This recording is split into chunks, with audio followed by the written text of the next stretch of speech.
नमस्कार बच्चों, आप सभी का स्वागत है आपके अपने YouTube चैनल स्टडी विद मोम में। आज हम कक्षा 6 हिंदी का चैप्टर 3 एल्बम के शब्दार्थ और क्वेश्चन आंसर करेंगे। शब्दार्थ कर लेते हैं पहले। जैसे ये ब्लू में लिखा है ऋण, तो ऋण का मतलब होता है कर्ज या उधार।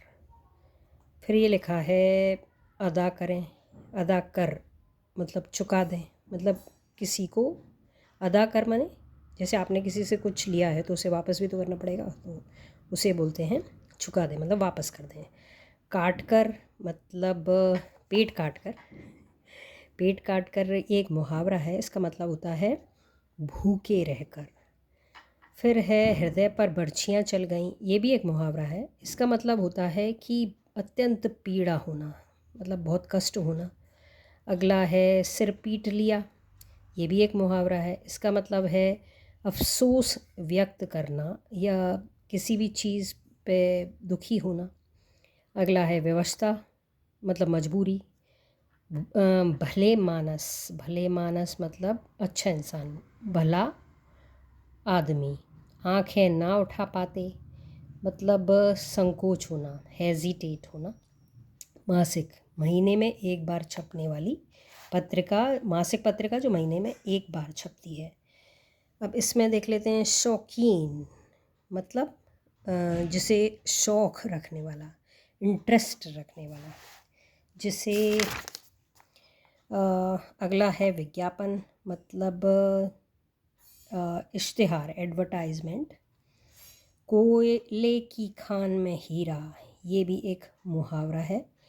कोयले की खान में हीरा मतलब तुच्छ स्थान पर मूल्यवान वस्तु मिलना, मतलब छोटी जगह पर बहुत बड़ी चीज़ मिलना। अगला है बीमा, बीमा मतलब रजिस्टर्ड डाक को बीमा कहा जाता है।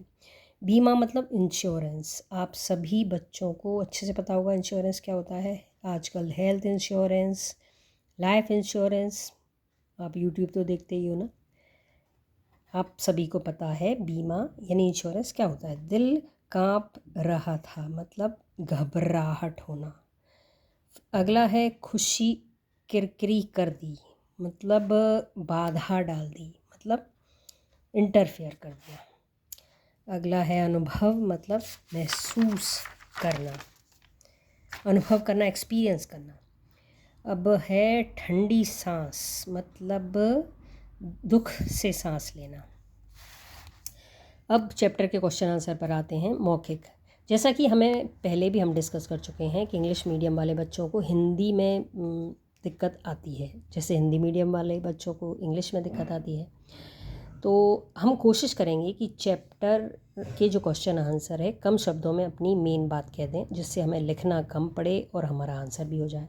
जैसे मौखिक में है पंडित शादीराम ने किससे कर्ज लिया था, तो पंडित शादीराम ने सदानंद से कर्ज लिया था।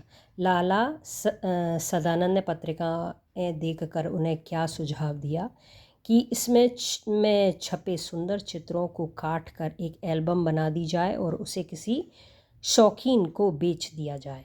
आप इसे फेयर कॉपी में लिख लेना, लिख कर प्रैक्टिस कर लेना। मैंने किताब में इसलिए लिखा है जिससे ये इजीली क्वेश्चन मिल जाए, उसका आंसर इजीली मिल जाए। हम एक एक शब्द या एक लाइन में आंसर लिखने की कोशिश करेंगे।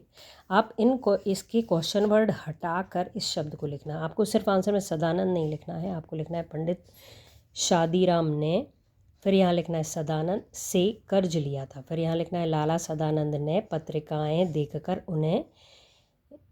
उन्हें सुझाव दिया कि, फिर यहाँ से लिखना है सुझाव दिया कि इसमें छपे सुंदर चित्रों को काट कर एक एल्बम बनाकर उसे किसी शौकीन को बेच दिया जाए। फिर अगले क्वेश्चन में अगर 2000 लिख देता तो शायद उतने ही मिल जाते। इस कथन से मानव स्वभाव की कौन सी विशेषता उजागर होती है, तो आपको आंसर में यहाँ से लिखना है इस कथन से मानव स्वभाव की असंतोष और लालच की विशेषता उजागर होती है। तो कौन की जगह लिखना है आपको असंतोष और लालच की विशेषता उजागर होती है। असंतोष और लालच ऐसे लिखते हैं। पंडित शादीराम ने अपना कर्ज कैसे चुकाया, तो ये आंसर में लिखना है पंडित शादीराम ने अपना कर्ज कैसे को नहीं लिखना है, कैसे की जगह लिखना है एल्बम को बेचकर मिले रुपयों से इसमें लिखा है जैसा कि आपको दिख रहा है से चुकाया। तो सिर्फ क्वेश्चन वर्ड हटाकर इन शब्दों को जोड़कर आपको लिखना है। अगर वीडियो पसंद आया तो लाइक शेयर सब्सक्राइब करना ना भूलें।